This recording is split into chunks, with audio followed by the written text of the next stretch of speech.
Assalamualaikum warahmatullahi wabarakatuh. Bismillahirrahmanirrahim. Alhamdulillahi rabbil alamin. Wassalatu wassalamu ala asyrafil anbiya'i wal mursalin Sayyidina wa nabiyyina Muhammadin wa ala alihi wa ashabihi ajma'in. Subhanallahi walhamdulillahi wa la ilaha illallah wallahu akbar. Wala haula wala quwata illa billahil aliyyil azim. Adada kulli harfin kutiba aw yuktabu abadal abidin wa dahrad dahirin. Subhanaka la ilma lana illa ma 'allamtana innaka antal alimul hakim. Allahumma ftah alaina futuhal arifin wa nawwir basairana bi anwaril irfani wal yaqin waj'al a'malana khalisatan liwajhikal karim.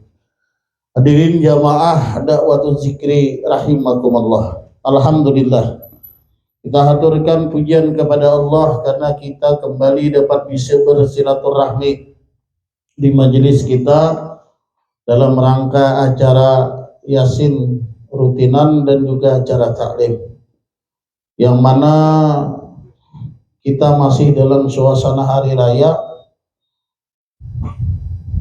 berada di bulan Syawal. Baginda Nabi mengatakan, man shoma ramadhana summa atsbahu sittan min Syawal kana kasiyamid dahar. Siapa yang puasa Ramadan kemudian dia iringkan puasa Ramadan itu dengan puasa 6 di bulan Syawal, maka pahalanya dia seperti orang yang berpuasa setahun. Nah, jadi ada suatu kebaikan, satu amalan yang bagus dianggap kita tuh seperti berpuasa setahun, yaitu puasa 6 di bulan Syawal. Tapi dengan catatan puasa Ramadan. Kalau orang Ramadannya tidak puasa lalu mengambil 6-nya saja, nah ini luput. Nah, itu namanya mementingkan yang sunnah ketimbang yang wajib. Nah, puasa 6 Syawal ini kita boleh memilih. Apakah pingin setelah Lebaran lanjut langsung boleh, masih terasa suasana Ramadannya, atau karena banyak undangan, mau banyak piknik, kemana-mana kita jalan, lalu milih kita pertengahan atau akhir daripada bulan Syawal, boleh. Yang penting dalam ruang lingkup Syawal. Dan tidak mesti bersambung. Umpamanya Senin Kamis tapi di bulan Syawal, kemudian Senin Kamis lagi 6 hari, itu pun boleh. Atau kepingin bersambung Senin, Selasa, Rabu, Kamis, Jumat. Senin, Selasa, Rabu, Kamis, Jumat, Sabtu, berarti lah sampai hari Sabtu, bolehkah? Boleh. Nah, apapun boleh. Yang penting masih dalam ruang lingkup Syawal. Hadirin jamaah rahimakumullah. Banyak orang yang salah menafsirkan sebuah lebaran. Lebaran itu kayaknya lah. Ada beberapa hal yang mereka pikirkan lebaran itu adalah kalau kada pakai baju baru tuh kada lebaran. Atau bila kada menyiapkan makanan yang banyak tuh kada lebaran. Atau yang aneh lagi, bila lebaran tuh acaranya makan-makan. Nah, atau yang makan bareng, ada yang masak bareng, pokoknya hari kedua, hari ketiga itu kayaknya ramai, ada yang piknik bareng dan lain-lain. Padahal yang dimaksud dengan lebaran itu adalah iman dan taat yang bertambah. Laisal id liman labisal jadid walakin id liman ta'atuhu tazid. Bukan yang dimaksud dengan hari raya adalah orang yang memakai baju baru.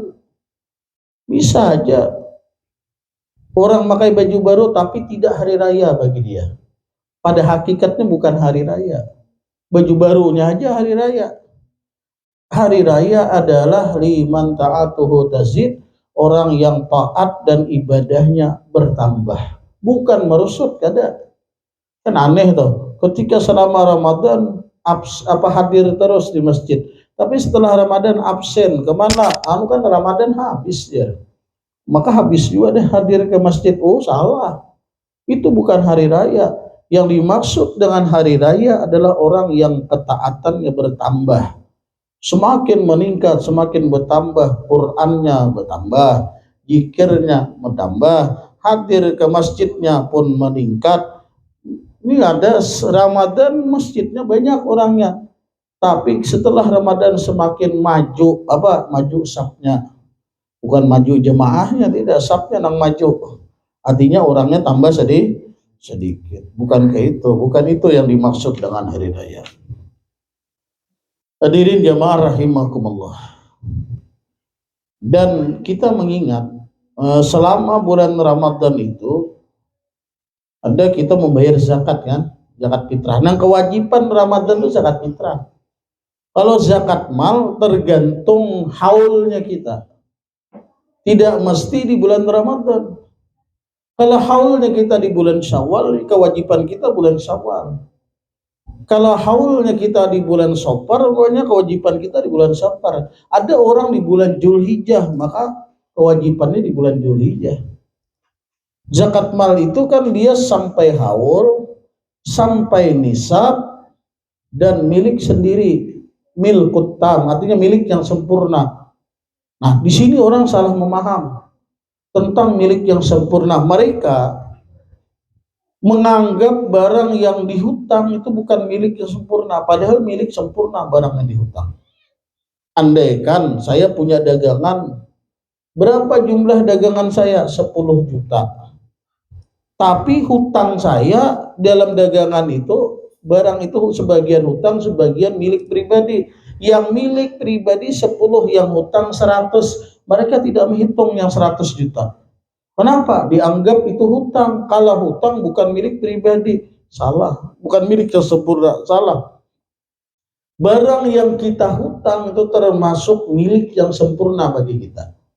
Kenapa? Karena boleh kita jual dan boleh kita nikmati hasilnya itu. Setelah kita jual, kita nikmati, boleh. Setelah kita hutang, kita belikan apapun boleh. Itu menandakan barang itu adalah milik yang sempurna bagi kita. Maka setiap barang yang milik sempurna termasuk barang hutangan wajib dizakatkan.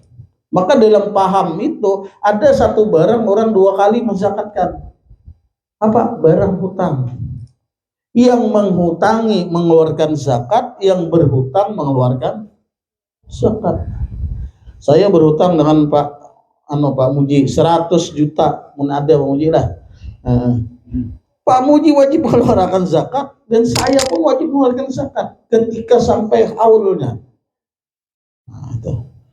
Dan yang berikutnya, kesalahan orang di dalam menghitung harta zakat ini termasuk harta dagangan, mereka menghitung hasil keuntungan. Pokoknya nih barang saya nih 1 miliar, anggaplah, yang hayal-hayal itu jangan sedikit, banyak aja sekalian. Daganganku nih 1 miliar, keuntunganku 100 juta, yang dizakatkan mereka yang 100 juta, salah. Keuntungan dari 1 miliar 100 juta, salah. Semuaan barang dihitung, semuaan hasil dihitung. Bagaimana cara menghitung barang? Dijelaskan di dalam kitab Taqriratus Sadidah atau di dalam kitab Al-Ham adalah wal ibratu biqimatil urut fi akhiril aul la biqimati syira'iha. Yang dipandang adalah harga barang pada akhir haul, bukan harga barang ketika kita membeli barang tersebut. Beli barang berapa? 1 juta. Akhir tahun berapa barang itu? Ketika kita mengeluarkan zakat, barang itu harganya 100 juta. Maka 100 juta lah yang dipandang. Orang ini jual beli tanah. Dia belinya 10 juta. Akhir tahun jadi 100 juta. Yang mana yang dipandang? 100 juta. Bukan harga 10 juta. Itu. Pahamkah? Akhir harga barang di akhir tahun yang dipandang bukan ke waktu membeli barang itu. Bukan waktu membeli barang itu. Harga waktu membeli bukan, tapi harga di akhir haul. Itu yang dipandang. Nah, jadi berhati-hatilah di dalam permasalahan zakat ini. Berhati-hati. Kenapa? Karena kalau kita salah dan tidak benar, maka zakat kita pun salah. Dan juga yang saya ingin ingatkan, bagi mereka yang tidak melakukan puasa lantaran uzur. Lantaran uzur itu kan banyak, diantaranya musafir, diantaranya sakit, diantaranya ujur syar'i haid dan nifas, orang yang hamil, orang yang menyusui dan lain-lain. Mereka yang tidak melakukan puasa pada saat Ramadan, dilihat keadaannya, dia macam-macam kelompoknya. Kalau andai kata dia termasuk orang tua atau orang yang sakit yang tidak diharap sembuhnya, dia tidak puasa, maka cukup dengan bayar fidyah. Bayar fidyah, sudah selesai. Adakah kewajiban membayar puasa itu dengan puasa atau disebut dengan puasa qadaan? Tidak. Karena siapa? Dua kelompok, orang yang sudah tua renta dan orang yang sakit yang tidak mungkin sembuh lagi. Dua kelompok. Nah, ada kalanya orang itu hanya membayar qadha, tidak membayar fidyah. Cuma qadhaan. Siapa? Orang yang musafir tadi. Hari raya ke-28 berangkat dia ke Jawa. Awalah puasa, ada tahan puasa. Apa? Haus, makan. Ada yang berangkat ke Banjar di Gunung Rambutan, makanan. Posting lagi makanan. Nah, yang diposting kawan puasa, kami makanan Gunung Rambutan ya. Hari berapa itu? Tanggal 29 Ramadan, tanggal 28 Ramadan. Nah, itu bayar fidyah kah? Tidak. Dia tidak bayar fidyah, namun dia bayar qadhaan setelah Ramadan. Bayar qadhaan. Siapa lagi? Orang yang haid. Berapa hari haid? 6 hari. Bayar fidyah? Tidak. Bayar qadhaan. Nah, ada orang itu dua-duanya kena fidyah plus qadhaan. Dua-duanya kena. Nah, ini kalau satu aja kena nyaman, fidyah aja nyaman, atau qadhaan aja enak. Ini fidyah plus qadhaan. Siapa? Wanita menyusui, wanita hamil yang dia khawatir atas keselamatan anaknya. Kenapa hendak puasa? Aku takut anakku terganggu. Kenapa hendak puasa? Aku takut tidak bisa menyusui anakku. Jadi alasan tuh anak. Maka ketika alasannya anak, dua hal. Dia wajib bayar fidyah. Berapa hari dia ada puasa? Wajib bayar fidyah. Setelah Ramadan, dia wajib bayar qadhaan. Nah itu. Jadi dua-duanya tuh. Fidyah plus qadhaan. Ada lagi siapa? Orang yang melambatkan membayar qadhaan. Tadi nang pulang kampung tadi posting. Jadi memposting ada puasa berapa hari? 1 hari. Sampai Ramadan berikutnya, sampai Ramadan tahun 2023 yang 1 hari tidak pernah diqadha. Sampai masuk Ramadan. Maka yang 1 hari tadi dia bayar fidyah plus tetap mengqadha. Tetap mengqadha. Jadi bayar fidyah 1 hari dan mengqadha 1 hari. Itu kalau 1 hari. Bayangkan kalau hutang itu 10 hari. Maka bayar fidyah 10 hari plus mengqadha 10 hari. Tahun 2024 kayak itu bulan, maka bayar hutang 10 hari tetap plus fidyah 10 hari. Tahun berikutnya ditambahnya kada puasa 20 hari, 20 hari bayar fidyah. Yang sulit ini Pak Darwin, orang yang melahirkan bulan Ramadan, hutangnya berapa? 30. Anak pertama 30. Anak kedua Ramadan pulang 30. Makanya dihitung, jangan sampai Ramadan lahir. Ya. Awal Ramadan akhirnya nipas sudah apa? 40 hari lah. Tapi kalau cepat kadang-kadang bisa kurang pada 40 hari. Bahkan kebiasaannya 40 hari itu. Nipas, ada selesai nipas kada tahan lagi puasa. Kenapa? Anak pulang. Maka kawakah membayar hutang 30 hari ini berat? 30, kita tahu anak kedua 30 hari pulang, anak ketiga 30 hari pulang. Maknanya 90 hari hutang.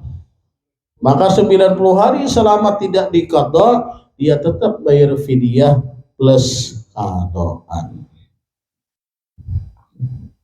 Maka sampai umur anak 12 tahun gak pernah diqadha. 12 tahun bayar fidyah dan qadhaan. Yalah. Ngalih lah masalah. Nah itulah yang harus kita pahami. Jadi kalau ada hutang, yang kelompok mana kita ini? Kelompok yang cuma bayar qadhaan, berarti qadhaan aja. Ada yang tanpa qadhaan dan tanpa fidyah. Siapa? Orang gila. Kada qadhaan, kada fidyah, orang gila. Kada ada qadhaan, kada ada fidyah. Hadirin jamaah rahimakumullah. Sedikit di sini kami ingin menyampaikan tentang sedekah sunnah atau dengan sebut sedekah tatawu. Kalau zakat itu sedekah wajib. Kalau sedekah sunnah ini kata Nabi, ittaqullaha walau bisikit tamratin. Fa illam tajidu fa bi kalimatin thayyibah. Takutilah olehmu akan Allah. Ada yang mengatakan ittaqun nar. Takutilah olehmu siksa api neraka. Bagaimana cara kita menghindari murka Allah? Bagaimana cara kita menghindari siksa api neraka? Cara menghindarinya itu adalah kalau kita takut otomatis menghindar. Ular ada, takut kita menghindar dari ular. Di sana ada yang berbahaya, takut kita pasti menghindar. Bagaimana cara menghindari murka Allah? Bagaimana cara menghindari siksa daripada api neraka? Kata Nabi, dengan sedekah walaupun dengan separuh daripada kurma. Artinya adalah yang kita berikan kepada orang. Kalau andai kata tak punya apa-apa di rumah, datang, apa yang mau diberikan nih? Air ndak ada, kurma ndak ada, duit apalagi. Maka kata Nabi, sedekah kita adalah dengan kalimat yang baik, ucapan yang baik. Maka dalam sebuah riwayat dikatakan sedekah itu akan memadamkan panasnya kubur nanti. Anna sadaqata la tudfi'u an ahliha harral kubur. Sedekah itu akan memadamkan panasnya kubur. Wa inna ma yastajilul mu'min yaumal qiyamah fi dhilli sadaqatihi, dan orang mukmin nanti pada hari kiamat kata Rasul, mereka masing-masing akan bernaung di bawah sedekahnya. Jadi kita ini punya payung. Apa payung kita? Sedekah. Termasuk sedekah kita Yasin tadi. Kita baca Yasin, baca tahlil, kita hadiahkan. Nah itu termasuk sedekah. Dalam riwayat juga dikatakan bahwa kata Nabi, ma min muslimin kasa musliman sauban illa kana fihi tillahi ta'ala madama alai minhu hirqah. Setiap orang muslim, tidak ada daripada orang muslim yang memberikan pakaian kepada muslim yang lain. Siapapun yang berikan pakaian terkecuali dia dalam lindungan Allah. Orang yang memberikan pakaian kepada orang lain, dia dapat lindungan Allah. Kata Nabi, madama alai minhu hirqah, selama masih ada pakaiannya tersebut sekalipun cuma satu carik kain. Artinya masih ada terlihat pakaian itu, selama itu kita mendapatkan lindungan daripada Allah. Jadi bagus kalau kita tuh bersedekah pakaian, bersedekah makanan. Bahkan riwayat daripada Abdullah bin Umar dikatakan, min haura aina makana mahruha illa qabdatan min khintatin au misliha min tamarin. Berapa banyak kata Nabi kita, di antara bidadari surga maharnya adalah, kepingin dapat bidadari nih, ingati maharnya bidadari nih. Apa maharnya? Satu genggam daripada gandum, atau satu genggam daripada kurma, atau seumpamanya satu genggam daripada beras. Apalagi kalau ngirim sekarung, berapa ikung bidadari? Satu bidadari itu cuma segenggam daripada kurma. Ya Pak Darwin, bisa cemburu mamanya nih bila beli ke rumah. Jangan bersedekah aja. Kenapa? Munting bidadari kau kan ada munting bidadari itu bonus daripada Tuhan. Saim.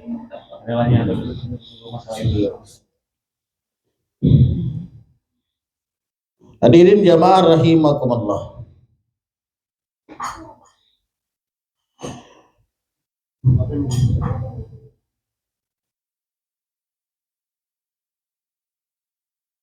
Diriwayatkan daripada Imam Baihaqi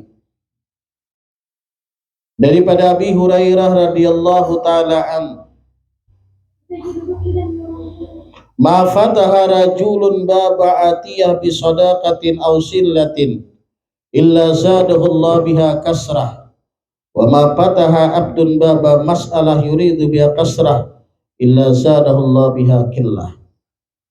Tidak membuka oleh seseorang akan pintu pengasih, dia suka mengasih dengan sedekah, pintu silaturahmi dengan sedekah, kecuali menambah Allah Ta'ala akan dia bertambah banyak daripada hartanya, dan tidak membuka daripada seseorang akan pintu meminta. Dengan sebab meminta tadi dia berharap hartanya bertambah banyak, terkecuali Allah menambah kepada dia sifat kurang. Jadi ada dua pintu, ada yang pintu menambah keberkahan, ada yang menambah kekurangan. Jadi sama-sama menambah. Pintu mana yang menambah banyak? Pintu memberi. Pintu mana yang membawa kurang, menambah kekurangan? Pintu meminta. Jadi kalau kita kepingin menambah banyak, pintu memberi. Kalau kita kepingin bertambah kurang, pintu meminta. Jadi silakan minta, jangan sekali-kali kita harus berada di atas. Ini dikatakan tangan di atas lebih baik daripada tangan di bawah. Disebutkan pula, li ayyatasaddaqa rajulu bi hayatihi wa sihhatihi bi dirhamin khairun min ayyatasaddaqa bi mi'atin inda mautih. Kata Nabi, orang yang bersedekah di waktu dia hidup, di waktu dia sehat, berapa? 1 dirham. Yang 1 dirham itu lebih bagus daripada dia bersedekah dengan 100 dirham, tapi setelah dia mati. Dia sedekah 100 ribu, dia sedekah 10 ribu. Kapan? Waktu dia hidup. Kapan? Waktu dia sehat. Lebih bagus ini daripada setelah dia wafat, hartanya disedekahkan oleh anaknya 1 juta. Hartanya disedekahkan oleh anaknya 1 miliar. Bagus mana? Bagus yang 100 ribu, bagus yang 1 juta, tapi di waktu hidup. Jangan bersedekah, ingatlah bila aku matilah, tapi aku sedekahkan. Bajuku sedekahkan. Waktu hidup maulah bersedekah. Kalau mau setelah mati baru disedekahkan. Ya orang kada mau memakai. Paham lah? Jangan di waktu hidup kalau ingin bersedekah. Karena orang yang ketika mereka sudah masuk ke alam kubur, satu permintaan mereka kepingin sesaat dikembalikan. Apa yang mereka lakukan? Kepingin diantara yang mereka lakukan, yang kepingin mereka lakukan adalah bersedekah. Itu yang ingin mereka lakukan. Kita nih kadang-kadang kalau setelah mati baru kita kepingin, baru ahli waris bersedekahkan. Tapi kalau sebelum mati disayang-sayangi. Padahal bagus bersedekah itu sesuatu yang kita suka, sesuatu yang kita cinta, sesuatu yang kita harga. Lihat di ATM, oh banyak lagi duit nih, sedekahkan, makain aja dulu. Nah, masih ingin menikmati hidup, oh padahal ambil sebagian sedekah. Ini milik kita, yang kita berikan, maka hukumnya sunnah. Kalau zakat itu milik orang yang kita keluarkan, maka hukumnya wajib. Kalau zakat itu bukan milik kita, itu milik orang yang ada di tempat kita, hak orang yang berada di harta kita, maka itu hukumnya wajib kita berikan kepada yang berhak. Maka hukum zakat itu wajib. Tapi kalau sedekah milik kita yang kita berikan kepada orang lain, maka hukumnya sunnah. Hadirin jamaah rahimakumullah. Kesempatan ini Marilah kita, mudah-mudahan ini mendatangkan barokah dan ada manfaatnya. Marilah kita saling maaf memaafkan, ridho meridhokan, halal menghalalkan, karena inti daripada lebaran adalah saling halal menghalalkan, ridho meridhokan, dan selalu bertambah-tambah ibadah. Mohon maaf akhirul kalam karena kita waktu sudah jauh. Mudah-mudahan ada berkahnya. Wassalamualaikum warahmatullahi wabarakatuh.